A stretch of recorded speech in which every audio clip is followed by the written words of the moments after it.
Tere taas, head sõbrad! Rõõm seista mõnusalt lõhnavas ja sumisevas põllus. Rapsid Lõuna-Eestis jõudnud valdavalt täisõitsimisfaasi ehk aeg, mil teostada õitsimisaegne fungitsiid. Sellel põllul 2 ööd tagasi see on juba teostatud.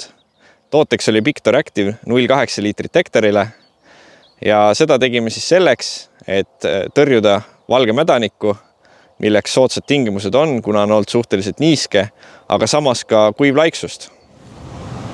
Jah, Kristjan, kui öösel meil pritsitakse taliräpsi, siis päevasel ajal on väga õige aeg pritsida suvivilju, eriti just herbitsiididega. Antud põllus pritsimistöö käib, paagisegus on 50 grammi hektarile Peatlan 4D-d ja kuna siin on põllus on varasemalt kasvanud ka CL-raps, siis rapsivarise tõrjeks on lisatud paagisegusse 0,5 liitrit MCPA-d. Tervitused kõigile Virumaalt. Virumaa piirkonnas tõsine pritside ralli käib. Igas kultuuris on midagi teha. Taliodras näiteks praegu mu selja taga käib fungitsiidi pritsimine. Siin teine taliodra põld, mis hakkab vaikselt ohteid välja ajama ja kolmandas küljes mul siin talirapsi põld, mis ootab samuti oma pritsi järge. Et tööd on kõvasti. Aga praeguses pritseringis siin odrapõllus ongi fungitsiid, Palaia Flexback segus 0,5 pluss 0,25 liitrit hektarile. Kasvuregulaator on siin saanud tehtud eelmisel nädalal sordiks Kosmos. Iseenesest väga ilus potentsiaalikas situatsioon põllult.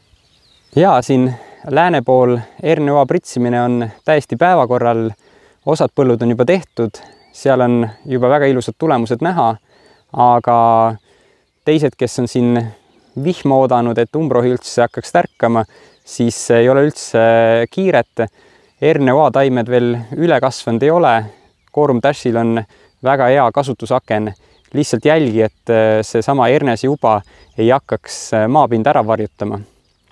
Kui sa Quorum Dashi kasutad, siis kindlasti pane tähele, et ta tuleb nimetatud paarisrakendina, üks potsik ühte, teine potsik teist. Seega mõlemad kindlasti peavad minema pritsi sisse. Teine asi, mida võib-olla segu tegemisel kindlasti tähele panna, on vee kvaliteet. Et kellel on vesi otse põhjaveest, siis oleks hea, kui seal oleks vahel väikene tünn, kus see vesi saab natukene eelsoojeneda. Selline see pilt on üle Eestimaa. Eks see nädal tuleb veel tõsiselt pritsida ja tööd teha. Aga ma loodan, et kiirem aeg saab läbi siin järgmiseks nädalaks. Teie kõigiga oleks rõõm kohtuda Pasvi põllupäevadel, 7. rannuseemne põldudel ja 10. Koplimäe põldudel. Et olete kõik teretulnud, näitame erinevaid katseid ja räägime erinevatest lahendustest veel süvitsi. Püsige kanalil. BASF. We create chemistry.